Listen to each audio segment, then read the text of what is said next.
This video is going to be very boring. I cannot sugarcoat it, but it is super important. If you are going to be buying a home in the Ventura area, these are real estate terms that you really need to know and to understand that you're going to see come up in your offer. So grab a cup of coffee, grab something sweet with a little bit of sugar in it. Let's keep our energy up. Remember that everything is negotiable, and let's get into it. Starting with the offer. Now, the formal name for an offer is the residential purchase agreement. Well, technically it is the California Residential Purchase Agreement and joint escrow instructions. But for purposes of this video, let's go ahead and simplify all of that just by referring to it by its acronym, the RPA. Some people call it the offer or the purchase contract or the purchase agreement. These all mean the same thing. It is this 17-page, yes, 17-page document up on the screen right now. I know that sounds like a lot, but don't worry. There are actually many, many more documents, forms, disclosures, and addenda that are required for a purchase of real estate here in California. Now, that was a horrible joke, but it is the truth. There are a lot of documents required when buying and selling real estate here in the great state of California. Moving along, one thing that I love about the Residential Purchase Agreement, the RPA, is this grid system. Look here on the left. We have this column with several letters in it. They're actually preceded by a number. This is just simply the paragraph that you are on within this contract. So for example, this is paragraph 3A. The column right next to the A tells you which paragraph further down into the contract you should reference if you want, clarity on that specific paragraph that you're currently in, further definitions or terms that might be associated with that specific paragraph. Let's talk about the purchase price. This is what you are offering to pay for the home. That's paragraph 3A of the Residential Purchase Agreement, the RPA. And I know what you're thinking, Grant, I get it. That's the number that I want to pay for the home. Pretty simple. Let's go ahead and move on. I have heard stories of, buyers thinking that they told their agent, we want to offer $1 million on this home, only to find out that the DocuSign that their realtor sent them actually had a purchase price of $1,010,000. So make sure that what you want to actually offer on the home, what you want to pay for the home, lines up with what you're signing in that DocuSign. It's probably just an honest and expensive mistake on the realtor's part, but just make sure you're double checking. That same advice applies to any and all terms here in this contract. This next one is two parts. The first part is, what is escrow? Escrow is a for-profit business. It is a separate and neutral third party, separate from you and the home seller, that you both agree to use in order to hold money for you until the transaction is complete. They do a lot more than that, but for sake and purposes of this video, let's just keep it that simple for now. The reason why we use an escrow company is so that you have a trusted, neutral third party that you can send your security deposit to instead of having to send it to the home seller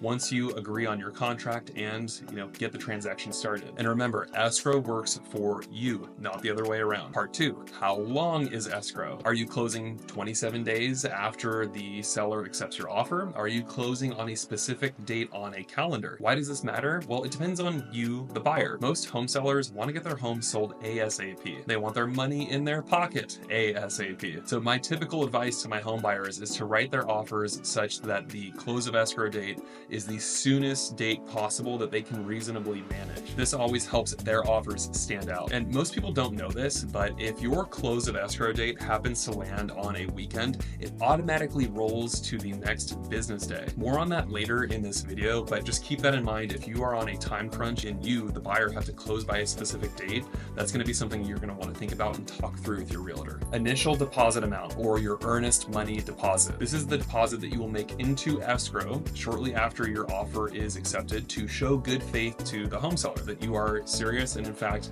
very interested in purchasing this home. Speak with your realtor about what the customary amount of an earnest money or initial deposit amount is. Here in Ventura, it's usually 3%, and that's what I'm recommending to my home buyers that they write into their purchase agreements. Again, this shows the home seller that you're serious. It means that you have some skin in the game. Now, the question you should be asking is, can you get that security deposit back if for whatever reason you decide to not purchase the home? I know that you're going to hate this answer because I hate this answer, but it depends. Let's say you offer $1 million on 123 Grant is the best realtor in Ventura Street, and you agree to send 3% or $30,000 into escrow as your initial deposit, your earnest money deposit. You write a 13-day inspection contingency in your offer, meaning you have 13 days to go and have the home physically inspected. You complete those inspections, the home is, clean as a whistle. Every home has issues, even new construction. You remove your inspection contingency, and your husband decides, you know what, he doesn't like the home after all. He really wanted a basement, and we just don't do basements here in Ventura. If that is your reason for canceling the contract and backing out of escrow, moving on to the next home, your deposit is at risk, full stop. Now, if that were to happen, my brokerage wants me to quit yapping and recommend that you go and speak with an attorney that is very familiar with real estate law in California. Nobody likes that answer, so for more clarity, I would point you over to paragraph 5A3 and paragraph 26 of the Residential Purchase Agreement, the RPA. It makes it pretty clear what's going to happen to your $30,000 deposit. Spoiler alert, your husband is going to be sleeping on the sofa for quite some time. But what if your hubby has this epiphany that he needs his basement man cave / hide from the kids room before you remove your inspection contingency? Then I would refer you to paragraph 8C of the Residential Purchase Agreement, in which it states that this agreement, this offer, is subject to the buyer, your acceptance of the condition of the home and any other matter affecting the property. Your husband finds it unacceptable that there is no basement before you removed your inspection contingency. No problem, let's cancel escrow, move on to the next home with your 30 grand in hand, of course. Every contract has contingencies. If you don't understand what contingency means, replace the word contingency with the phrase only if. Buyer will purchase the home only if she can obtain an insurance policy on the home. We just talked about one of them, the inspection contingency. Other examples of contingencies include if you're getting a loan and you will require an appraisal on the property, you will have a loan and appraisal contingency. If you have any questions about that, reach out and I'll explain it to you. A quick note on loan contingencies. If you're getting your mortgage through a major bank like Chase or Wells Fargo or Citibank, etc., be super cautious. These large institutions move incredibly slow. They will tell you, oh yeah, we can get full loan approval within 17 days, no problem at all, go ahead. And without fail, I have always seen them, miss that deadline and be unable to meet it within 17 days, which then goes and puts my home buyer's, purchase in jeopardy, putting the purchase of their dream home in jeopardy. Do not let these guys and gals get in the way of you buying your dream home. My advice, get loan quotes from multiple lenders. Sure, speak with the big name institution that you already bank with, but also go and speak with a loan broker or a local private shop and make sure that you ask every single one of them how quickly can they get you full loan approval. Remember, sellers want to get their money as quickly as they can. If your loan broker can get loan approval within 10 to 12 days, meaning you can write a 10 to 12 day loan contingency in your offer, it will stand out and have a much higher chance of getting accepted by the home seller. What if Citibank gags? What if they just blow right past that 17-day contingency they told you that they were really good with? Well, then it's back to the negotiating table with the home seller. Citibank might tell you, hey, we need another 10 days to get this loan approval across the finish line. The home seller might not be willing to give that to you. At that point, they would be able to issue you a notice to perform, a notice to remove your loan contingency, and if you're unable to do so, they could throw you out of escrow. Don't lose a deal because of your bank. There are a lot more contingencies in the contract. For example, a contingency to review seller disclosures. Home sellers are required by California Civil Code to disclose any material facts that may relate to the purchase of the home and may affect the home's desirability. There is an insurance contingency. If you're getting a loan on the home, the lender or the mortgage company will want to make sure that the home is fully insurable before they lend you that money to complete that purchase. These contingencies are super important, so make sure you discuss with your realtor the ones that you're unsure about and how best to structure your offer to protect you. Let's talk about how to count days. You wrote an offer with a 20-day escrow and a 10-day physical inspection contingency.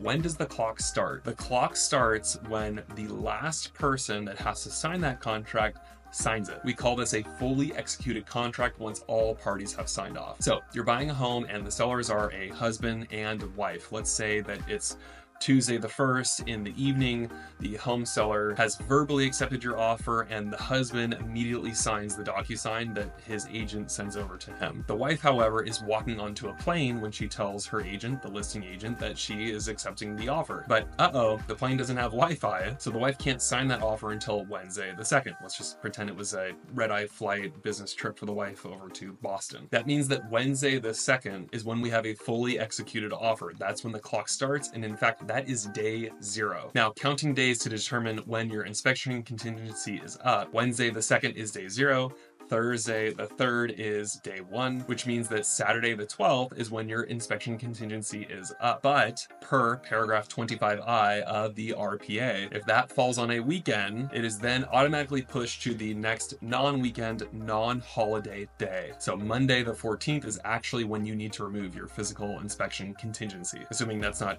Labor Day or some other, national holiday. Paragraph 25I lays it all out, but if you have any questions at all, give me a shout. An important thing to remember, and a lot of home buyers, kind of get nervous about this, contingencies don't just, poof, go away. You have to physically sign something in order to remove it. Some buyers get nervous. Don't worry. You have to actually, have your realtor send you something in order to remove a contingency. But what happens if you don't? Well, then the home seller can issue you what is called a notice to perform, aka remove the contingency. That is the performance that they are looking for from you, the removal of a contingency. And if you fail to, after 2 days of receiving that notice, they can then throw you out of escrow. Dates are super important. Talk to your realtor about them and make sure that you feel very comfortable with it yourself. Hey, if you're getting any value or use out of this video, do me a favor, subscribe, hit the like button, leave a comment if you will. That helps the algorithm to push this type of content out to other people that will also find it useful. Thank you. Inclusions and exclusions. Paragraph 3P1 gives you a series of boxes that you can check off for items that you want to be included in your purchase or items that you want to be excluded from the purchase. If you want the stove or the dishwasher, make sure that you are checking the box for those so that they're included in the sale. If the seller has a shed in the backyard and you really want that shed, make sure that you check the box that says additional items included and write in, shed in the yard. Be cautious though, because lenders really don't want to see personal property items included in, these purchase agreements. Examples of these would be like, a sofa or a dining room table. So if there is a sofa or a dining room table that you want to purchase from the home seller, my advice would be to negotiate that outside of escrow. Here's a common example of an exclusion that I like to write in, assuming that my client does not in fact want this included in the sale, and that is potted plants. Home sellers, they can get a little lazy on moving day and say, oh, they're potted plants and they look pretty with the house anyways, let's go ahead and leave them. But if you are the buyer and you know that you do not want the potted plants, let's get that in writing so that we have some kind of recourse in case the home seller, tries to pull that, on the last day of moving. Okay, this is a lot of information, so this is going to have to be part 1 of a 2-part series. If you've made it this far, thank you so much for watching. My name is Grant Lightfoot, Ventura resident and realtor. If you have any questions about real estate terms, the RPA, the residential purchase agreement, give me a shout. I want to be a resource to you. Thanks so much for watching, and we'll see you on the next video.